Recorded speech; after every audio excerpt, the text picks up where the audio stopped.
Shri Ram ji Gurukul institute के YouTube channel पर आप सभी विद्यार्थियों का हार्दिक स्वागत है। विद्यार्थी, आज हम पढ़ेंगे intermediate English pros second lesson, जिसका शीर्षक है ए फेलो ट्रेवलर। जैसा कि आप जानते हैं कि पार्ट 1 में वो वीडियो अनिच्छापूर्वक रुक गई थी, अचानक ऑटोमेटिक। नहीं तो इसका जो शेष अर्थ बताना बाकी रह गया था, उसको हम कल ही बता दिए होते, लेकिन ऑटोमेटिक वीडियो रुक जाने की वजह से नहीं बता पाए। आज हम इस अध्याय के जो पैराग्राफ हैं फर्स्ट और सेकंड का अर्थ एक्सप्लेन देखेंगे।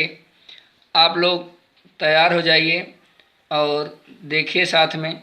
यदि कहीं से थोड़ा मोड़ा कोई मिस्टेक त्रुटि होती है तो आप क्षमा करिएगा।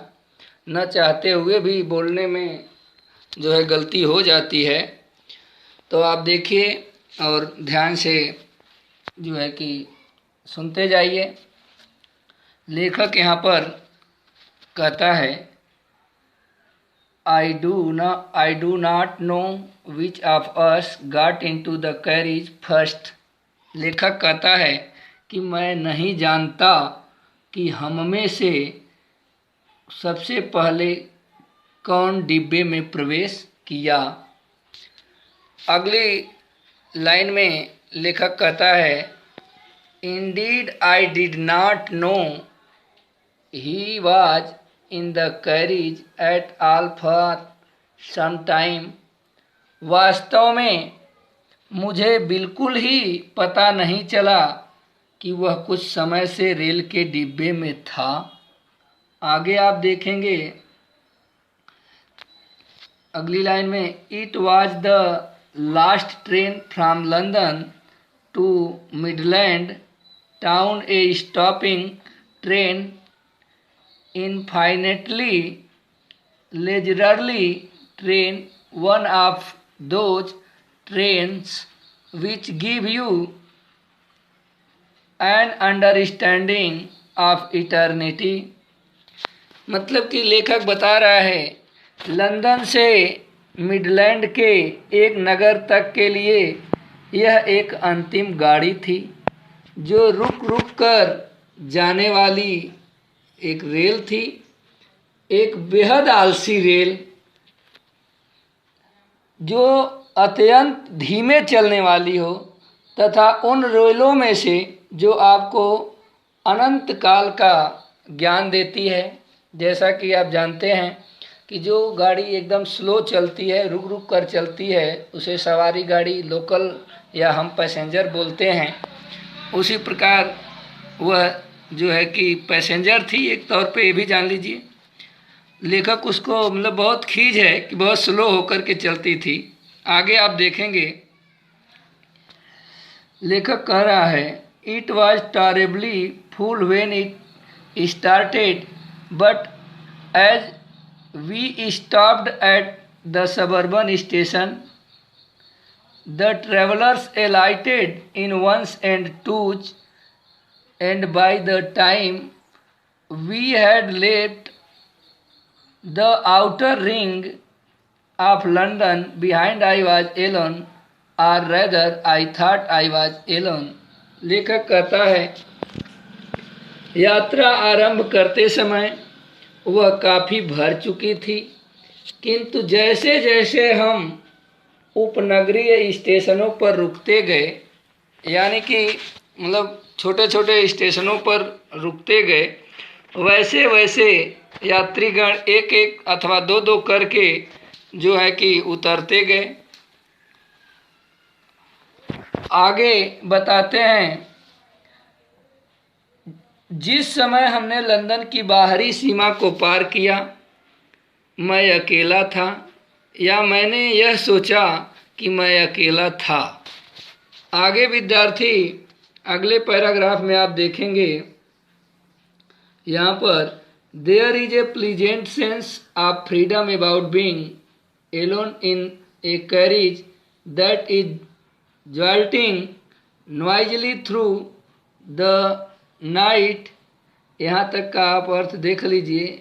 यहाँ से लेखक बताते हैं एक ऐसे रेल के डिब्बे में जो आवाज़ पैदा करते हुए, मतलब खूब शोर मचाती है रेलगाड़ी, आप जानते ही हैं, झटके खाते हुए रात्रि में चले जा रहा हो, उस डिब्बे में अकेले होना स्वतंत्रता का सुखद आभास देता है। यानी कि लेखक अकेले बचा उस डिब्बे में। आगे कहते हैं, it is liberty and unrestraint in a very agreeable form. लेखक कहता है, मतलब स्वतंत्रता एक बंधन विहीनता बहुत आनंददायक रूप में मौजूद है। मतलब कि लेखक यह महसूस करता है कि मतलब एकदम फ्री होना जो है निश्चित रूप से बहुत ही आनंददायक होता है, क्योंकि लेखक ट्रेन में अकेले बचा था, कुछ भी करने के लिए स्वतंत्र था। आगे आप देखेंगे अगले लाइन में लेखक कहता है, you can do anything you like. मतलब कि आप कुछ भी कर सकते हो जो आप चाहते हो। You can do anything you like, मतलब आप जो चाहो कर सकते हो।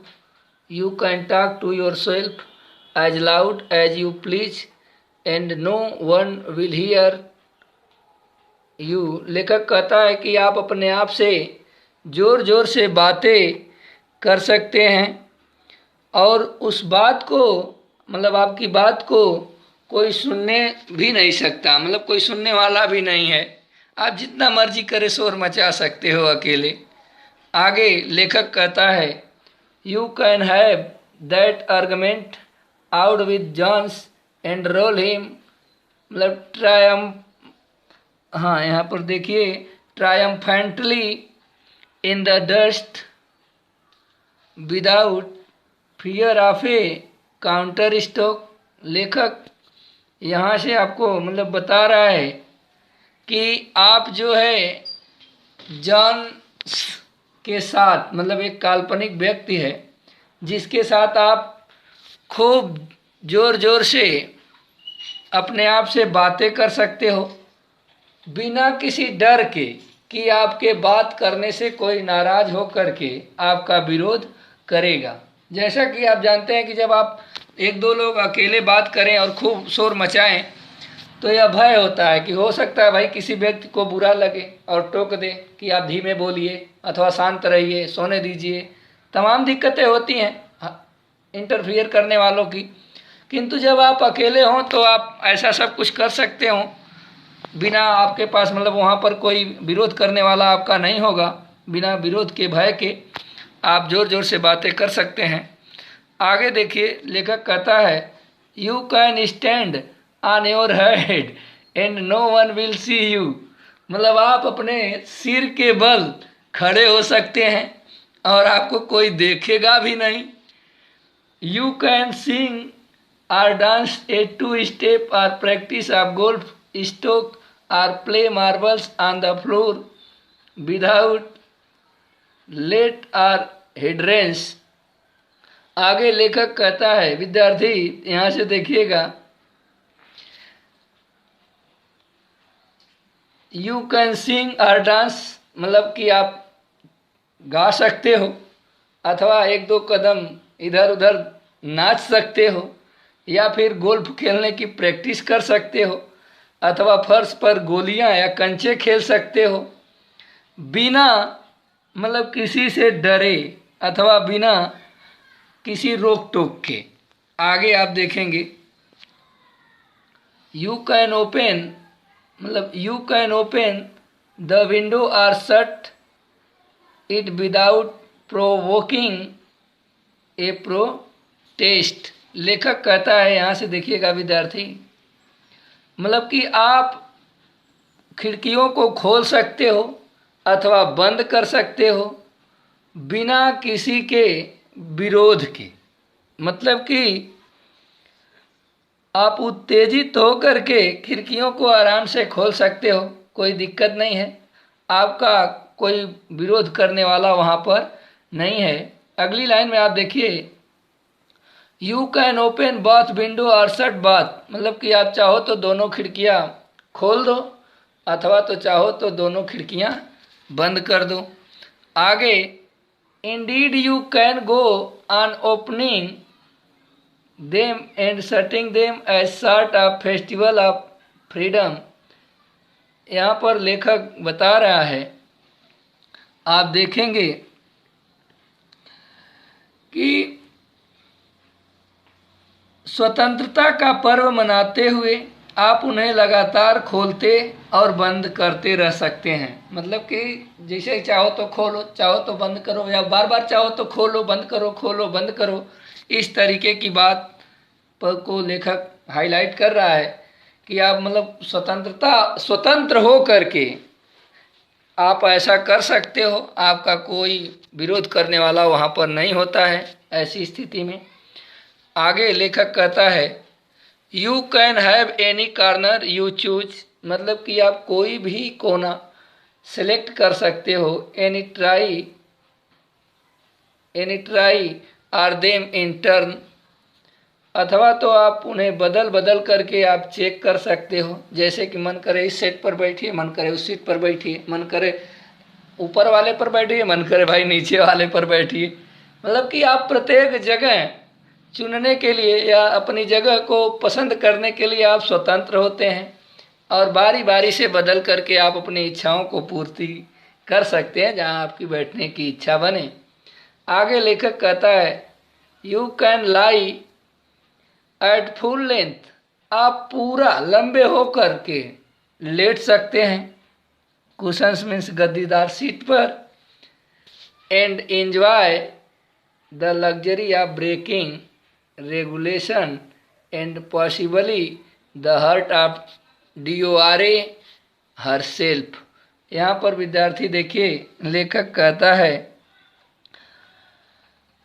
मतलब कि आप गद्दियों पर पूरे लंबे होकर लेट सकते हैं, तथा यथासंभव जो राज्य सुरक्षा अधिनियम कानून बनाया गया है उसे आप तोड़ने का आनंद ले सकते हैं।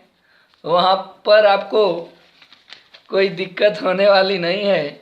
आगे कहते हैं लेखक, देखिए, only DORA will not know that her heart is broken, you have escaped even DORA। मतलब कि राज्य सुरक्षा अधिनियम को आप मतलब उल्लंघन भी कर सकते हो और उससे पता भी नहीं चलेगा कि उसका उल्लंघन किया गया, और जो है आप राज्य सुरक्षा अधिनियम से बच भी जाएंगे, आपको कोई दिक्कत नहीं होगी। कुल मिला जुला करके विद्यार्थी, लेखक इस अध्याय में अकेले होने पर जो स्वतंत्रता है उसके पास, उसी को हाईलाइट कर रहा है। आगे इसी अध्याय में आपसे हम मिलेंगे अगली वीडियो में। तब तक के लिए आप लोगों से यह रिक्वेस्ट करना चाहेंगे कि आप लोग इसका माने बढ़िया से तैयार कर लीजिए, तथा उसका जो एक्सप्लेन है उसको हिंदी में कन्वर्ट करिए, अपने भावों के अनुसार करिए, बाय वर्ड न जाइए। अगर वर्ड टू वर्ड जाएंगे तो आप इसका एक्सप्लेन करने में काफ़ी कठिनाई महसूस करेंगे और अर्थ का अनर्थ भी निकल सकता है। इसलिए आप भाव के अनुसार इसका अनुवाद करिए, और अगर आपको यह पढ़ाया हुआ अच्छा लगे तो भाई देखिए, थोड़ा सा इसको आप लोग अपने इष्ट मित्रों में भी शेयर करने की कोशिश करिए, और जो है कि कुछ लिखने पढ़ने आए तो लाइक और कमेंट भी किया करिए, ताकि हमें पता चल सके कि भाई आप लोग इसका लाभ ले रहे हैं। बाकी आप खुद समझदार हो, आपसे क्या कहना। फिर हम आपसे मिलेंगे अगली वीडियो में इस अध्याय के शेष पैराग्राफ के मीनिंग्स और एक्सप्लेन के साथ। तब तक के लिए आप लोगों को हरिओम, जय हिंद, जय भारत।